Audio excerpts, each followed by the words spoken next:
détourner le peuple de la voie de Dieu. Et cet homme était venu pour annoncer ce qui allait arriver de la suite de temps au temps du roi Josias. Si nous lisons dans 2 Rois chapitre 22, nous allons le voir. En d'autres termes, ces prophètes devaient annoncer les choses qui allaient arriver dans environ 350 ans plus tard. Alléluia. Alléluia. Quelqu'un est là avec moi. Quelqu'un est là avec moi. Alors dans sa mission, il devait annoncer, tout simplement. Il devait annoncer les choses qui allaient arriver. Mais Dieu avait attaché à sa mission les interdits. Sa mission était simple. C'est une mission qui ne nécessitait pas qu'il y ait des interdits. Malgré que cette mission était simple, Dieu a attaché à cette mission un interdit. Et si nous lisons la Bible, nous allons remarquer une chose, que cet autel de Bethel avait demeuré dans le temps. En d'autres termes, cet autel avait fait environ 350 ans. Alléluia. La mission était simple, mais la portée spirituelle de cette mission, elle était grande. Alléluia. Et plusieurs personnes négligent des petites choses. Or, bien aimé dans les Seigneurs, je voudrais vous dire, derrière les petites choses peuvent être cachées un impact spirituel. Je voudrais dire à quelqu'un cet après-midi, l'impact d'une chose ne réside pas dans sa simplicité, mais l'impact d'une chose réside dans son impact spirituel. Alléluia. Dieu peut te demander de faire une chose simple, mais derrière cette chose se cache un impact spirituel. Et très souvent, en tant qu'homme, nous avons l'habitude de négliger certaines directives de Dieu lorsque la chose elle est petite. J'ai un exemple, Dieu peut te demander, avant d'aller faire ces tests du travail, jeûne et prie. Mais toi, tellement tu es habitué à faire ça, tu es habitué à chanter, habitué à faire ce genre de tests, tu peux peut-être négliger les directives de Dieu. Tu pars faire ces tests seulement comme ça. Je voudrais dire à quelqu'un, plusieurs ont raté du travail, plusieurs ont raté certaines opportunités de la vie, tout simplement parce qu'ils n'ont pas respecté les instructions de Dieu ou celles des directives de Dieu. Alléluia. Je me rappelle lorsque j'étais en 4e des humanités, Dieu m'avait demandé, le Saint-Esprit, j'étais en train de lire, le Saint-Esprit m'a demandé de lire une partie, c'était, je crois, c'était le cours de chimie. Jusqu'aujourd'hui, frère, partout à la table à monter. Sa formule chimique qui a hydrogène parce que j'avais eu à échouer à cette question. Même lorsque je suis arrivé en jeu 3, le jour de ma défense, Dieu, le Saint-Esprit m'avait demandé de lire une partie de mes notes. J'avais eu à négliger ça. Et c'était la toute dernière question qu'on m'avait posée. Donc ce jour-là, moi j'étais en train de répondre. Mais je savais que je ne donnais pas la bonne réponse. Alléluia. Et c'est comme ça que plusieurs personnes ratent certaines opportunités de la vie. Tu es tellement habitué à faire cette chose. Et Dieu te demande, Dieu a introduit maintenant un principe, des interdits que tu n'arrives peut-être pas à faire. Parce que tu es habitué à faire cela. Bien-aimés dans les Seigneurs, nous voulons un impact, mais nous ne voulons pas prendre soin du détonateur. Je voudrais dire à quelqu'un cet après-midi, la bombe ne peut pas produire un impact sans détonateur. Plusieurs veulent entretenir la bombe, mais ils ne veulent pas prendre soin du détonateur. La bombe, c'est ce que nous présentons aux hommes pour leur faire peur. Mais les détonateurs, ce sont les principes que Dieu nous donne qui déclenchent un impact visible. Alléluia. Et plusieurs ont tendance plutôt à négliger lorsque Dieu leur donne les interdits ou ceux des directives. Bien aimés dans les Seigneurs, pensez-vous que c'était en vain que Dieu, pour donner la loi à Moïse, lui a demandé de passer 40 jours et 40 nuits sur la montagne? Alléluia. Dieu pouvait le faire d'une manière simple. Donc, il a commis ma loi avec Moïse. Mais pourquoi il a fallu à Moïse de demeurer 40 jours et 40 nuits? Bien aimé, déjà même avant qu'il demeure 40 jours et 40 nuits, il a 6 jours. Et le 7e jour, Dieu l'appelle dans sa présence. Bien aimé dans les Seigneurs, cela a été important pour qu'il demeurait dans la présence de Dieu. Parce que Dieu ne voyait pas seulement le désert, Dieu voyait au-delà du désert. Dieu voyait l'impact que la loi allait produire au temps de Josias. Dieu voyait l'impact que la loi allait produire au temps d'Esdras. Dieu voyait l'impact que la loi allait produire au temps de Néhémie. Bien aimé dans le Seigneur, je voudrais nous dire cet après-midi, lorsque Dieu te donne un interdit, lorsque Dieu te donne des principes à suivre, frère, c'est parce que derrière cette chose, Dieu voit le fruit que cela va apporter demain. Alléluia. Alors ne négligeons pas, même de petites choses. Dieu a donné des instructions à ses prophètes. La mission, elle était simple. La mission nécessitait seulement d'annoncer et puis rentrer. Il était prophète. Il était déjà habitué à annoncer des choses. Mais ce jour-là, Dieu lui a dit, tu ne mangeras pas, tu ne boiras pas. Et ensuite, tu ne rentreras pas par le même chemin par lequel tu serais venu. Un prophète qui a l'habitude d'annoncer, mais Dieu attache à son travail un principe et un interdit. Alléluia. Alléluia. Et si nous lisons la Bible, nous allons remarquer une chose, que cet homme avait tout pour réussir sa mission. Alléluia. Il avait le message, il avait un impact, il avait même la puissance. Même lorsque le roi a voulu qu'on puisse l'arrêter, donc c'est à cause de la puissance qu'il avait, le bon roi était suspendu. Cela veut dire que cet homme était vraiment équipé pour réussir sa mission. Alléluia. Alléluia. Mais bien aimé dans le Seigneur, à cause d'une rencontre, cet homme de Dieu a connu de l'échec dans sa mission. À cause d'une rencontre, mon frère, ma soeur, j'aimerais te dire cet après-midi, tous ceux qui nous ont précédés, frères et sœurs, ne sont pas tous morts en étant heureux. Tous ceux qui nous ont précédés n'ont pas tous réussi leur mission. Alléluia. Certaines personnes ont eu à échouer leur mission, non pas parce que leur manquait de capacité, mais c'est tout simplement parce qu'ils ont eu à rencontrer une mauvaise personne dans leur destinée. Alléluia. Une seule rencontre a eu à faire échouer une mission. Une seule rencontre. Bien aimé, plusieurs vont manquer. Plusieurs vont échouer leur mission à cause d'une rencontre. Et la première des choses, le premier principe que je vais vous donner cet après-midi, pour réussir ta mission, la première des choses à faire, tu as besoin de la sagesse et de l'intelligence divine. Aide-moi à dire à ton voisin, tu as besoin de la sagesse et de l'intelligence divine. Bien-aimé dans le Seigneur, je ne parle pas simplement de la sagesse. Et bien-aimé dans le Seigneur, je ne parle pas non plus de la sagesse humaine. Parce que l'homme définit la sagesse différemment de Dieu. Et je ne parle pas aussi de la sagesse des faux motivateurs. Parce qu'aujourd'hui, il y a beaucoup de motivateurs. La sagesse des motivateurs. Alléluia. Mais je suis en train de parler de la sagesse et de l'intelligence divine. Alléluia. Dans Ésaïe chapitre 11, verset 2, de 1 à 2, la Bible dit ceci. Un rameau poussera sur le tronc d'Isaïe. Un rejeton mettra de ses racines et portera du fruit. Le verset 2 qui m'intéresse, la Bible dit ceci. L'Esprit de l'Éternel reposera sur lui. Et cet esprit lui donnera. Dans certaines versions, la Bible parle de l'intelligence et de la sagesse. Mais dans la version Sévère, elle parle du discernement et de la sagesse. Ensuite, la Bible parle du conseil et de la force.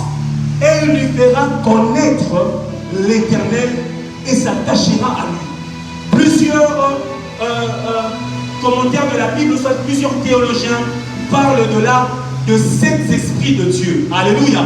Où on parle de l'esprit de l'Éternel, le grand esprit qui reprend maintenant l'esprit de l'intelligence et de la sagesse, l'esprit de sagesse et de force, de connaissance et de crainte. Et l'Éternel, là c'est dans la version Louis II. Mais le Seigneur parle du discernement, de la sagesse, du conseil et des forces, de connaître l'Éternel et de s'attacher à lui. Bien aimé dans le Seigneur, si nous lisons bien, et puis si nous mettons plus attention dans la version Semeur, nous allons voir que ces différentes manifestations de l'esprit sont en couple. Et la Bible les sépare en trois couples. L'intelligence et la sagesse, le conseil et la force, la connaissance et la crainte de l'Éternel. Comme je le disais si tantôt, les différentes manifestations de l'esprit fonctionnent ensemble. Alléluia. Quelqu'un est là cet après-midi avec moi. Et lorsque je parle de la sagesse, bien aimé dans le Seigneur, souvent dans un culte, sur les 3 dimanches d'enseignement. Lorsque je parle de la sagesse, je ne parle pas de la sagesse humaine. L'homme définit la sagesse comme étant une prudence. L'homme définit la sagesse comme étant la maîtrise de soi. Alléluia. Mais dans la Bible, La sagesse est définie comme étant la capacité de prendre des décisions selon la volonté de Dieu. Alléluia. Alléluia. Courant et distraire du sauté. C'est la capacité de prendre les décisions selon la volonté de Dieu. Bien-aimés dans les Seigneurs, j'ai compris avec l'aide du Saint-Esprit pourquoi est-ce que pour l'homme, la sagesse est une prudence. Pourquoi est-ce que pour l'homme, la sagesse est une maîtrise de soi. Parce que pour l'homme, les dangers, c'est ce qu'il voit. Mais pour Dieu, les dangers, c'est lorsque tu ne fais pas sa volonté. Yes. Alléluia. C'est la raison pour laquelle la sagesse divine est définie comme étant la capacité de prendre des décisions selon la volonté de Dieu. Où l'homme se dit en lui, Dieu peut tout. Où l'homme se dit en lui, Dieu a la capacité de tout. En d'autres termes, l'homme, avant de faire un mouvement, il cherche à faire la volonté de Dieu. Où tu recherches la volonté de Dieu, même derrière les choses que tu as l'habitude de faire. C'est pourquoi je bénis Dieu, parce que et la chorale et les modérateurs, ils étaient tous prophétiques. Alléluia. La sagesse consiste à rechercher la volonté de Dieu. Où tu ne comptes pas sur ta propre sagesse. Où tu ne comptes pas sur ton propre intelligence. Mais où tu comptes sur l'Éternel. Alléluia. Alléluia. Et nous commençons à manifester la sagesse devant les hommes lorsque nous développons en nous la capacité de connaître la volonté de Dieu. C'est alors que l'homme verra en toi la sagesse. La sagesse n'est pas seulement la maîtrise de soi. Ou enfin comme le moine. Alléluia. Le moine par an, il ne peut parler qu'une seule fois. Il ne peut parler qu'une seule fois. Cela n'est pas la sagesse, mon frère, ma soeur. Mais la sagesse, c'est lorsque nous cherchons à découvrir la volonté de Dieu. J'aime dans Proverbe chapitre 8, verset 15. La Bible dit, par moi, le roi règne. En d'autres termes, la puissance que tu as la capacité de développer face à un problème dépend de ta capacité de rester, de dépendre de la volonté de Dieu. Mon frère, ma soeur, tu veux réussir dans la vie, tu veux affronter la conjoncture, apprends à dépendre de Dieu. Apprends à rechercher la volonté de Dieu. Alléluia. Alléluia. C'est ça la sagesse. Et par la sagesse, nous manifestons Dieu. En d'autres termes, pour nous faciliter la compréhension, par l'esprit de la sagesse, l'esprit de la sagesse nous aide à connaître ce que nous devons faire. Alléluia. Je veux bien expliquer ça lorsque je parlerai de Jésus. Et pourquoi est-ce que ces deux esprits marchent ensemble? La sagesse et l'intelligence. Lorsque l'esprit de la sagesse nous révèle ce que nous devons faire, l'esprit de l'intelligence vient nous révéler le pourquoi nous devons faire cette telle chose. Alléluia. C'est la raison pour laquelle lorsque nous avons le Saint-Esprit nous révèle le comment et le pourquoi nous devons faire une chose. Alléluia.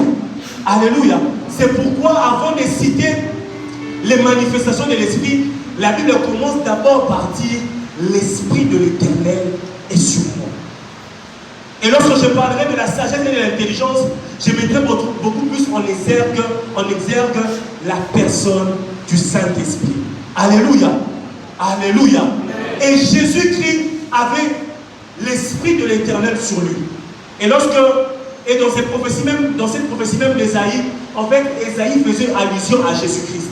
Jésus, lorsqu'on l'a amené cette femme prise en flagrance de lit, en soi, les pharisiens voulaient piéger Jésus. Ils voulaient piéger Jésus en deux temps.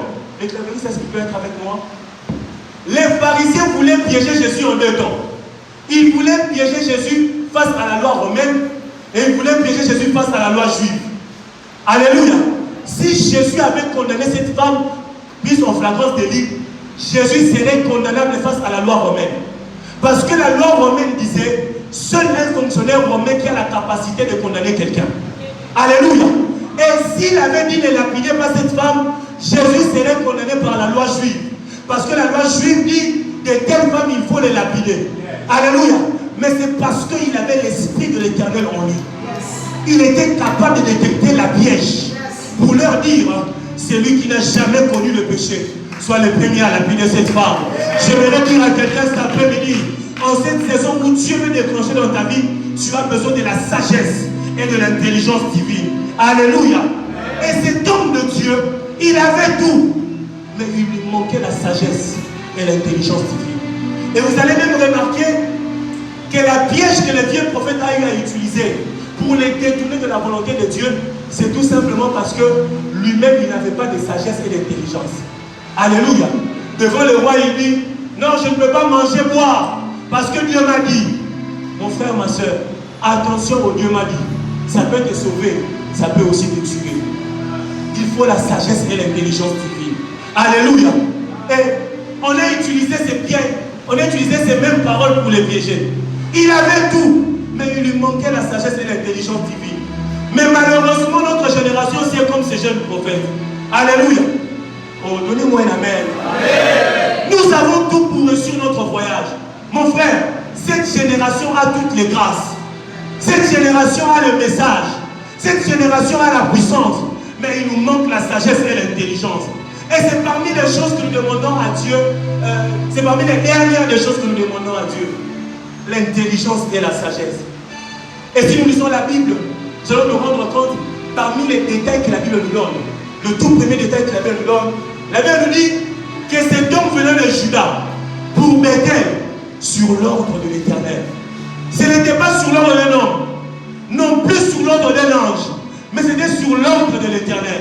Et la deuxième question que la Bible nous donne, la Bible nous dit que les fils du vieux prophète même étaient avec Jéroboam à l'autel. En d'autres termes, ils étaient délégués par leur père. Parce qu'un prophète qui ne connaît pas le mal, il admet le mal. Alléluia. Mais lorsqu'il est venu pour faire son travail, il a bien fait son travail. À son retour, le roi lui a demandé de rester manger avec lui. Il a refusé. Et il est parti. Et la Bible nous dit ceci. Si c'est votre Bible, je veux que vous ayez souligné cela. La Bible dit que le vieux prophète a suivi les traces du jeune prophète. En d'autres termes, il est marché sur son chemin. Alléluia. Alléluia. Et la Bible nous dit, pour convaincre ces jeunes hommes, il a dit, je suis aussi prophète comme toi. Mais il lui a dit, moi, c'est un ange qui m'a parlé. Alléluia. Alors que lui, il parle de l'ange. Dans les versets premiers, la Bible nous dit que c'est Dieu qui a envoyé le jeune prophète. Bien aimé dans le Seigneur, il avait tout, mais il lui manquait la sagesse et l'intelligence divine. J'aimerais dire à un jeune cet après-midi, un homme de Dieu aussi spirituel qu'il peut être, ses paroles ne doivent pas contredire les paroles de Dieu. L'homme de Dieu vient pour éclairer ou soit pour attester ce que Dieu a dit, pas pour le contredire. J'aimerais te dire, mon frère, ma soeur, si l'homme de Dieu vient vers toi avec des paroles qui contredisent les paroles de Dieu, soit c'est toi qui avais mal entendu Dieu. Avant d'agir, cherche Dieu. Alléluia. Parce que c'est Dieu qui t'a parlé. C'est lui aussi qui doit rectifier ses paroles. Alléluia. Alléluia. Et notre génération, nous sommes comme ces jeunes prophètes qui refusent l'invitation de Jéroboam. Vous savez pourquoi? Répondez-moi pourquoi, non? Ne demandez pas l'ami de la presse. C'est tout simplement parce qu'il avait vu Jéroboam être dans les mal. Alléluia. Lorsqu'il est arrivé à Bethel, il a vu Jéroboam sur le point d'offrir le parfum. Il a refusé l'invitation de Jéroboam, mais il a accepté l'invitation du vieux prophète. Parce que pour lui, le vieux prophète n'était pas dans le mal. Or, le vieux prophète était aussi dans le mal, malgré que ce mal n'était pas visible. Alléluia. Et Jéroboam est l'image des païens. Lorsqu'on voit un païen faire quelque chose de mal ou quelque chose qui est contraire à notre croyance, on ne le reproduit pas. Jéroboam est l'image des païens. Lorsqu'on voit un païen faire quelque chose qui est mal ou soit contraire à notre croyance, on les critique même. Alléluia. Mais nous sommes les premiers à reproduire quelque chose de mal ou quelque chose qui est même contre notre croyance lorsqu'on le voit faire un homme de Dieu. Nous sommes dans une génération qui reproduit les choses parce qu'ils l'ont vu chez un homme de Dieu. Regardez aujourd'hui à l'église. On est maintenant dans les phénomènes salalimes. Alléluia. Dans le temps passé, on ne voulait pas faire ces choses. Tout simplement parce que ces choses étaient contre notre croyance, pour ne pas dire contre la Bible.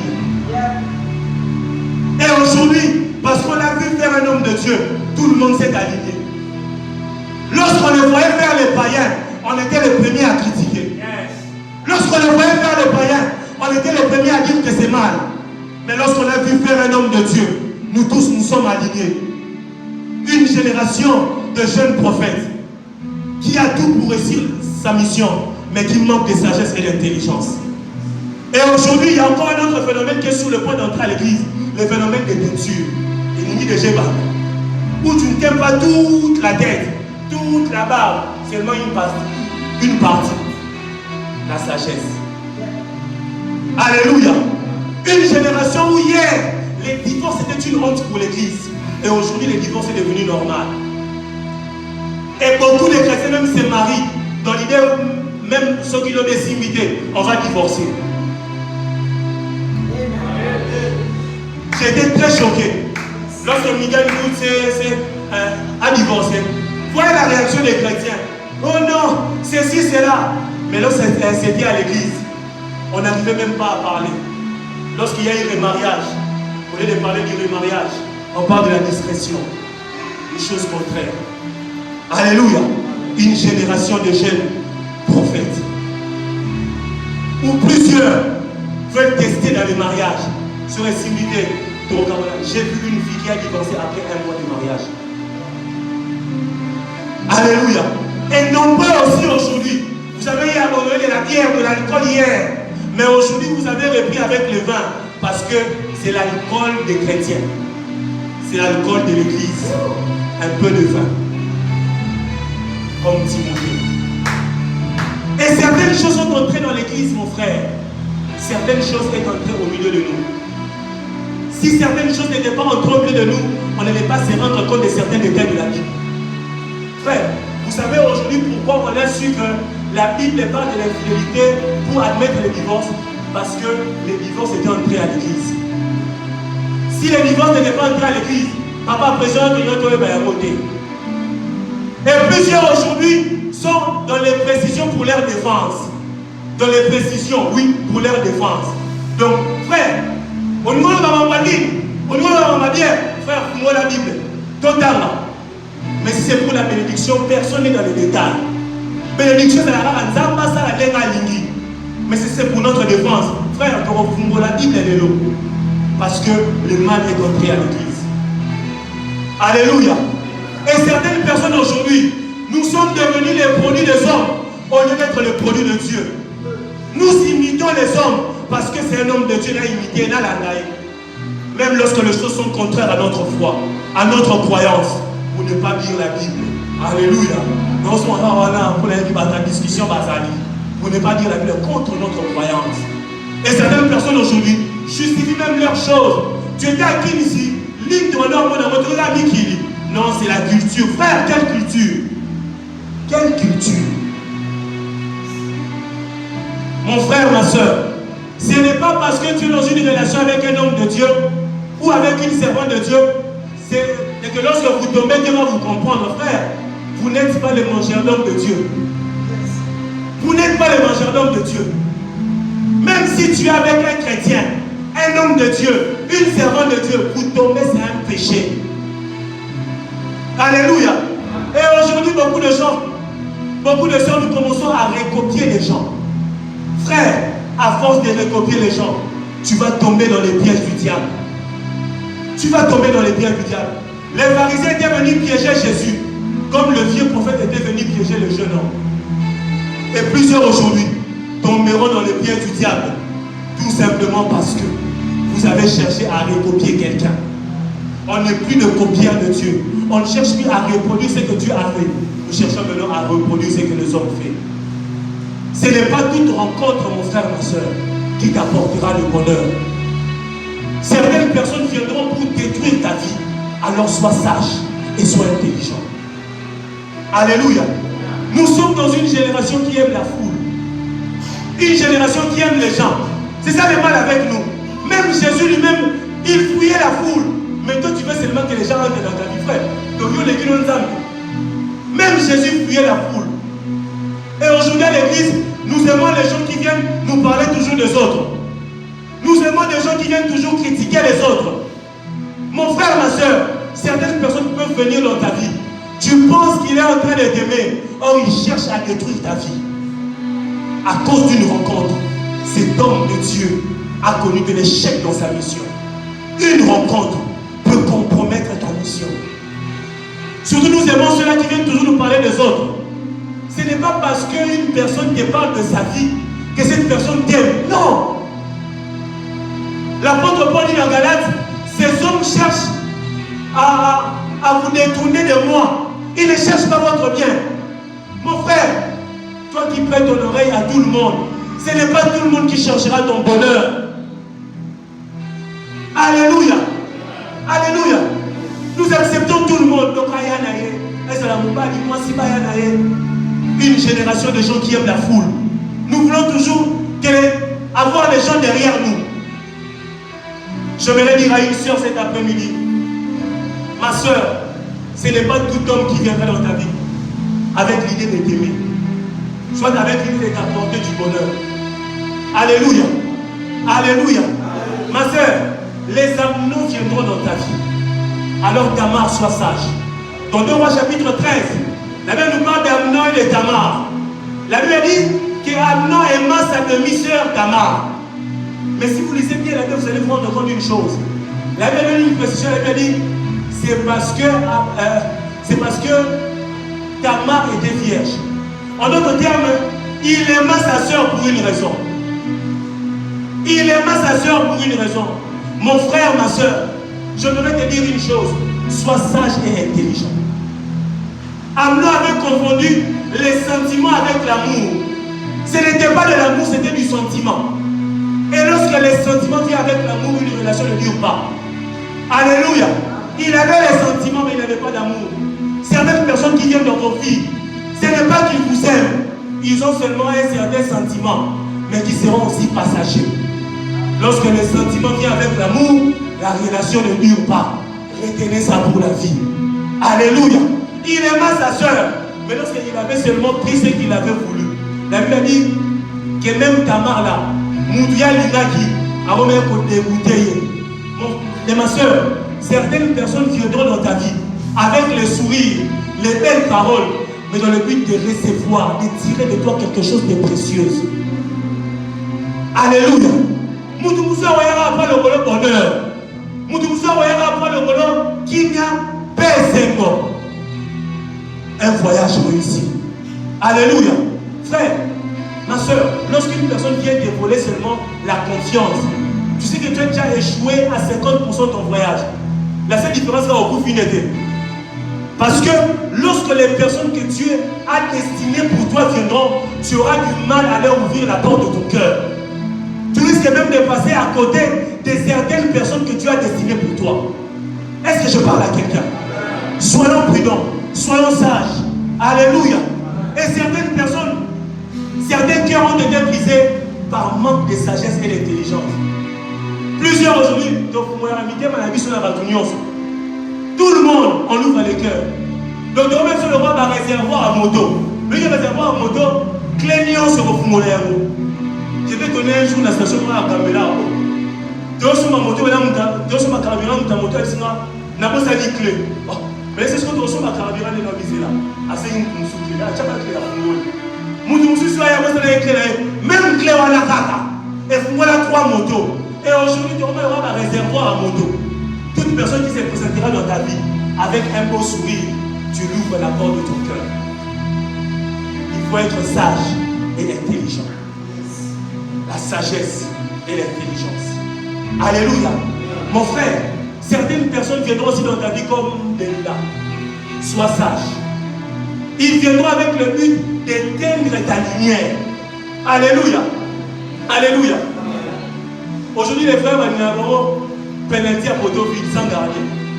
J'ai un ami qui m'a dit, est-ce que mon cher, on a l'habitude d'aller déposer les CV pour qu'une soeur t'accepte.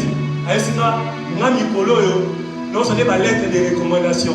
Mon frère, si on a mis lettre de recommandation au Koufa, donc nous tirons entre ciel et terre. La sagesse et l'intelligence. Ce n'est pas toute personne qui vient dans ta vie, qui t'ouvre tout, et l'argent et le sourire, qui t'apportera le bonheur. Alléluia. Un voyage réussi. Cherche à réussir ton voyage, mon frère, ma soeur. Les manques d'intelligence te fera prendre même des mauvaises décisions qui vont compromettre ta destinée. Mon frère, ma soeur, ne vous mariez. Ne vous mettez pas en relation pour les mariages. Ne vous mettez pas en couple pour le travail. Soyez sages et intelligents. Alléluia. Ma soeur, pourquoi ma maman m'a lutté? Au nom du collant mariage, transfert. Les transferts les plus chers. De laquelle on a vert blanc. Mon frère, Nicolas Bolingo, Kola de la Rabbi sur la robe té. Oh non, la robe islam. Laquelle on a islam. Là on a un mouille. On a un baron, on va passer les circoncisions à Kimikolo. Nous devons éviter ça. À cause du mariage, frère. À cause du mariage. Retenez ça pour la vie. Celui qui aime, il devient faible. Alléluia. C'est pourquoi ne soyez pas étonnés. L'amour rend faible. Même Jésus, il était faible face à l'amour. Laissez même vous-même.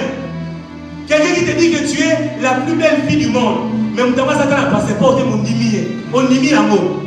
L'amour rend faible. Mais mon frère, ma soeur, retrouve-toi au moins dans une bonne situation. Sois au moins faible avec la bonne personne. Je parle à quelqu'un. Sois faible avec la bonne personne. Une personne qui craint Dieu. Une personne qui marche selon la voie de Dieu. Moi, je regarde, attends beaucoup de mal, on se passe, on va siffler.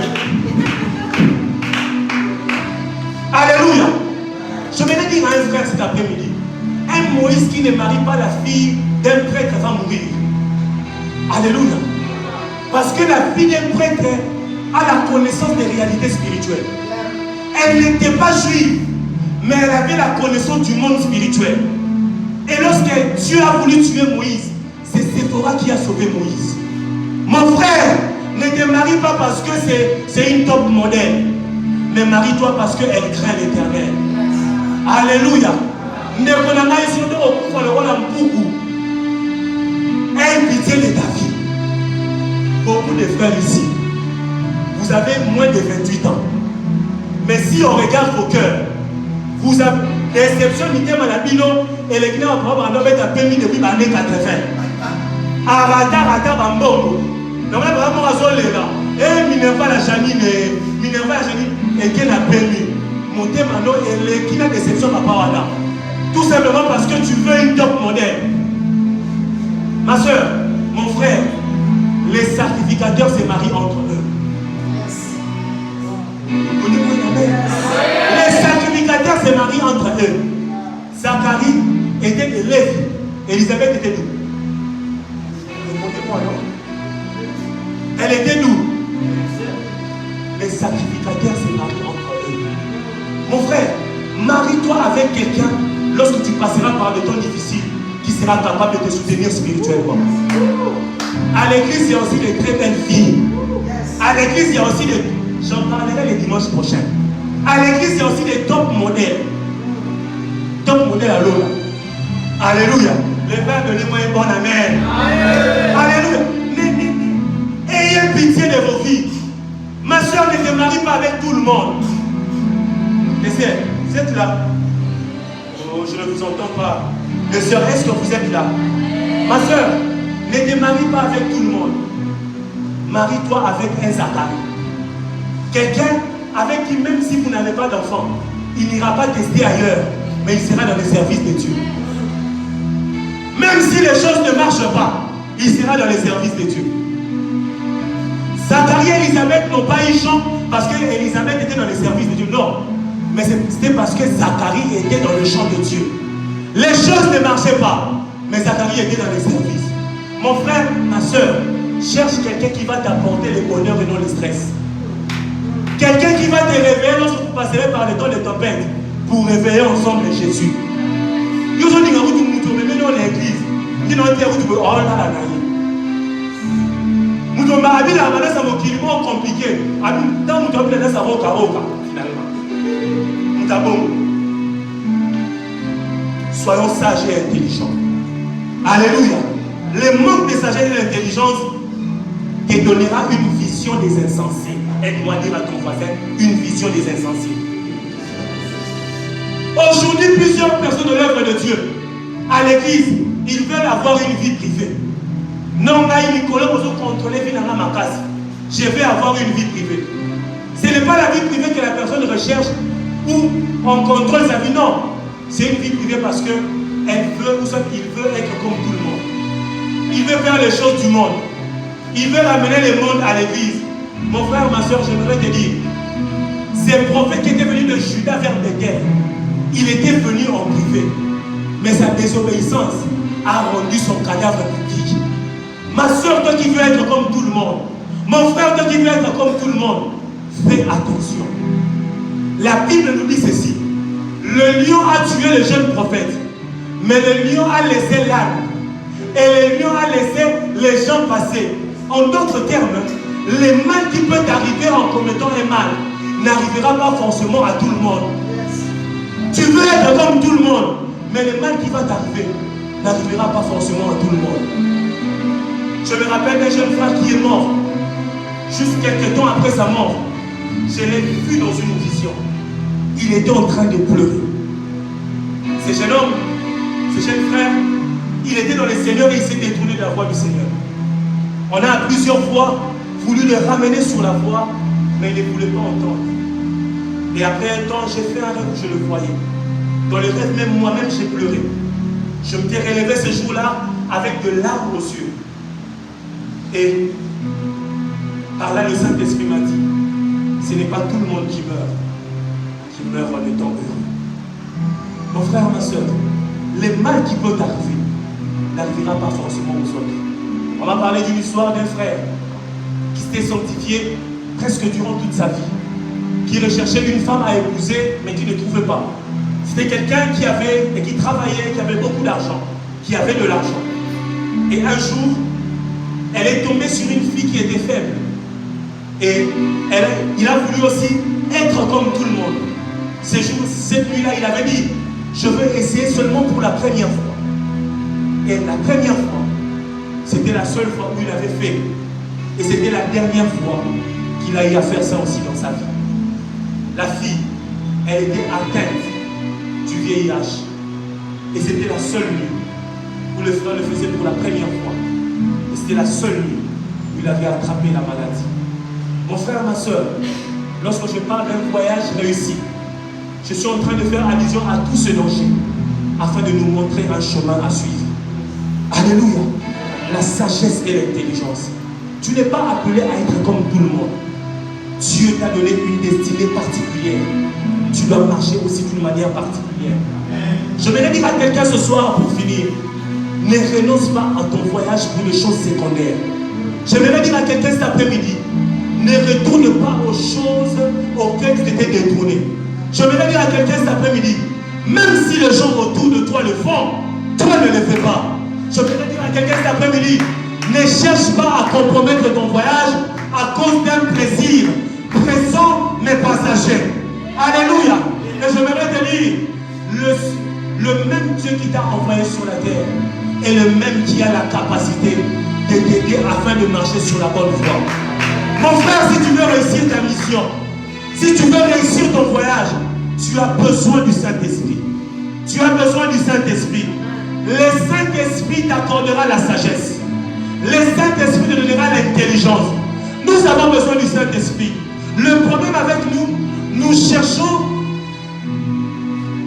à faire confiance aux gens, mais ces gens qui rencontrent le même problème que nous. Je vais dire à quelqu'un, le Saint-Esprit ne se perd pas ensemble avec toi. Le Saint-Esprit connaît le chemin. Il connaît le chemin. Jésus les présente comme étant les paraclétos.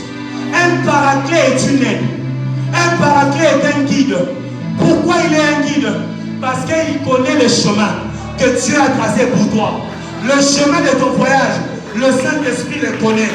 Il est un guide parce que même lorsque tu te perds, il sait te repérer et te montrer le chemin à suivre. Le Saint-Esprit est un guide parce qu'il sait te conduire sur le chemin du Père. C'est la raison pour laquelle Jésus a dit, je ne vous laisserai pas seul, mais je vous enverrai. Je vous enverrai. Le problème avec nous, on recherche le Saint-Esprit seulement le jour de la Pentecôte. Le Saint-Esprit n'est pas un secouriste, mais le Saint-Esprit est un compagnon. Il n'est pas seulement un guide, mais il est aussi une aide. Vous savez pourquoi il est une aide? Un jour, je suis allé voir ma soeur. J'allais voir mes neveux. J'ai deux neveux. Un, l'aîné, il parle bien, et le deuxième, il ne parle pas bien. Alors, le deuxième, il est plus attaché à moi. Quand je suis venu, il est venu vers moi. Ça, je vous explique la manière dont le Saint-Esprit est une aide. Il est venu vers moi. Il me disait quelque chose que je n'entendais pas bien. J'ai posé la question à leur maman. Il dit quoi? Sa maman me dit, appelle son frère. Quand j'ai appelé son frère, j'ai dit encore au deuxième, répète ce que tu m'as dit. Il m'a répété ce qu'il a dit. J'ai demandé ensuite la question à son frère, qu'est-ce qu'il a dit? Son frère me dira, il dit, Tantine Nadège nous a acheté une tablette. C'est comme ça que le Saint-Esprit aussi nous aide. Quelquefois, lorsque tu passes par des temps difficiles, où tu ne comprends pas le langage du Père, le Saint-Esprit vient t'expliquer le langage du Père. Il vient te dire, le Père dit, je suis avec toi. Même lorsque autour de toi, tu ne comprends pas le langage du Père, tu connais le combat dans ta vie. Le Saint-Esprit vient, il va t'expliquer le langage du Père. Le Saint-Esprit vient te dire, le Père te dit, 10 000 tomberont à ta gauche, 1000 à ta droite, tu ne seras pas atteint. Je me demande à quelqu'un que Dieu te fasse entrer dans une saison de communion avec le Saint-Esprit. Je suis en train de prier Dieu, que Dieu inaugure à la Niger une saison où nous serons en communion avec le Saint-Esprit, où le Saint-Esprit sera pour toi un guide, où le Saint-Esprit sera pour toi une aide. Que Dieu bénisse sa parole. Que nous allons prier. Et invoque le Saint-Esprit. Invoque le Saint-Esprit. Invoque le Saint-Esprit. Fais appel au Saint-Esprit. Est-ce qu'on peut faire ce chant? Le Saint-Esprit est là. Le Saint-Esprit est là. Le Saint-Esprit est là. Le Saint-Esprit est là. La mort va disparaître. La mort va disparaître. Est-ce que quelqu'un peut prier? Désire le Saint-Esprit. Oh, prie Dieu, prie Dieu. Est-ce que les claviers peuvent augmenter le volume?